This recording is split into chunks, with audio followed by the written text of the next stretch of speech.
So, PlayStation 6 mass production timeline leak, the recent PlayStation 5 news and PS6 pricing, and a big move at Sony has been confirmed. Those are the stories we're going to cover today, and if you could hit that like button on the video, thank you to those that do it, and as always, it's very much appreciated. First, yes or no, are you picking up a PlayStation 6 day one or not? We're going to be talking about the next gen console today in multiple stories, but before then, are you grabbing it day one? So comment below yes or no if you're picking up a PlayStation 6 day one or not. Let me know down in the comments below. Now, diving into the first story of the video, big move at Sony confirmed. Reading from Games Radar, Bungie CEO Pete Parsons is retiring from his position, and new studio head Justin Truman, a Bungie and Destiny veteran of 15 years, is stepping up to the plate. The studio announced the passing of the torch in a new blog post on its website. A post from the studio's Blue Sky account reads, "We are proud to announce that Justin Truman will be stepping up as Bungie's new studio head as Pete Parsons retires from his position to pass the torch to a new generation of leaders." Parsons, who joined Bungie over 20 years ago when the studio was still the shepherd of the Halo series, became studio leader in 2015. "My goal was to grow us into a studio capable of creating and sustaining iconic, generational spanning entertainment." So a lot of changes have been happening at Bungie. Recently, we heard from Sony that they are now becoming a part of PlayStation, since originally they were under Sony but as their own company, not a part of PlayStation first-party studios. Now we have a new studio head as well running the show. Looking online, Bungie fans don't seem to be fans of this new lead, but I guess Sony sees something maybe we don't. Let's hope for the best for Bungie going forward. Maybe make a Halo-like title once again, a single-player story, something like that with multiplayer on the side. That would be nice, but that's just me. And if you're enjoying the video so far, hit that subscribe button and join our growing community on our way to 150,000 subscribers.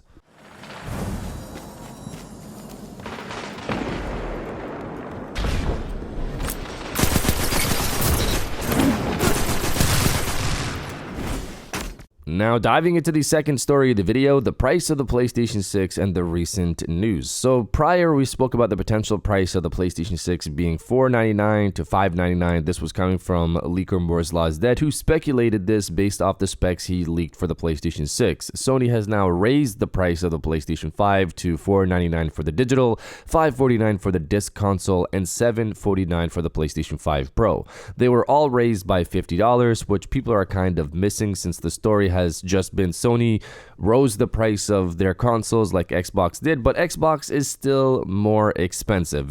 The Xbox Series X is $599 and the 2TB Xbox Series X is $729. You can get a digital PlayStation 5 for $499 and the PlayStation 5 Pro, a more powerful console with a 2TB drive, is $749, just $20 more than the Series X 2TB for a more powerful console. Looking towards the PlayStation 6 era, it's still possible for Sony to start the PlayStation 6 off between $499 and $599 and drop the price of the PlayStation 5 and discontinue the PlayStation 5 Pro like they did with the PlayStation 4 Pro, which I've mentioned in the past. So the lineup would just be PlayStation 5 Slim, PlayStation Portable 3 or PS Vita 2, and the PlayStation 6. So maybe the price is $399 for the PS5 Slim, $399 to $499 for the PSP 3, and $499 to $599 for the PlayStation 6 in late 2027. Of course, let's see how things develop, and as always, I'll keep you guys updated on this channel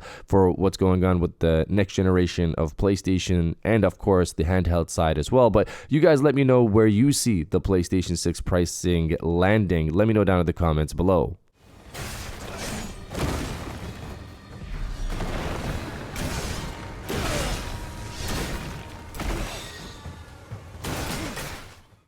And now diving into the final story of the video, the PlayStation 6 production timeline. So I'm surprised this hasn't been covered as much online, but maybe it's because it was a side comment from leaker Moore's Law is Dead, but the guy pretty much leaked the targeted mass production time for the PlayStation 6. He stated this in one of his videos: "I have a document that I don't think I've shared, but the plan is to manufacture PlayStation 6 in mid-2027. So in the leaked documents that he has, as the plan from Sony is to mass produce the PlayStation 6 in mid-2027. This was also the schedule for the PlayStation 5, which went into mass production in mid-2020. So there has been, again, more and more evidence that this console is going to follow a similar timeline to the PlayStation 5, the PlayStation 4, PlayStation 3, which is a 7-year timeline, and release most likely in late 2027. This time, however, Sony's plan is to be multi-generational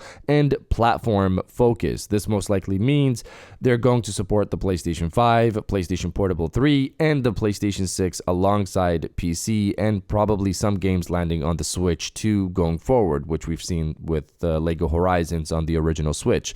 Their platform is PlayStation, and this is where you can play their games, first on PlayStation 6, PlayStation 5, and PSP 3, later on PC, and then some titles on the Switch 2. Obviously, if Xbox becomes a PC next generation, it will also fall alongside the PC side of the situation. Of course, let's see how this develops in the next year and beyond. But you guys let me know if you see the PlayStation 6 launching in 2027, or are you still pushing for 2028? Let me know down in the comments below. And if you guys did enjoy this video, please hit that like button, as it always helps, and subscribe if you're new. I got new videos every Monday, Wednesday, and Friday. And now I'll check you guys out on the next one.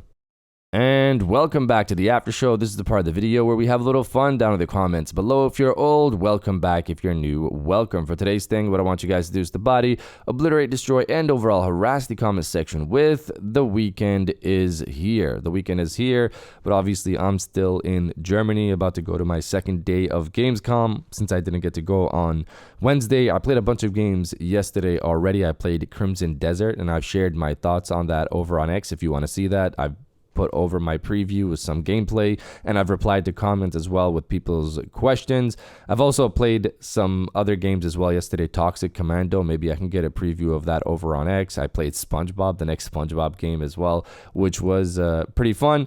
But today I have multiple games to play. Phantom Blade once again replaced Dying Light, and I want to see if I can get some time with Resident Evil 9 tomorrow.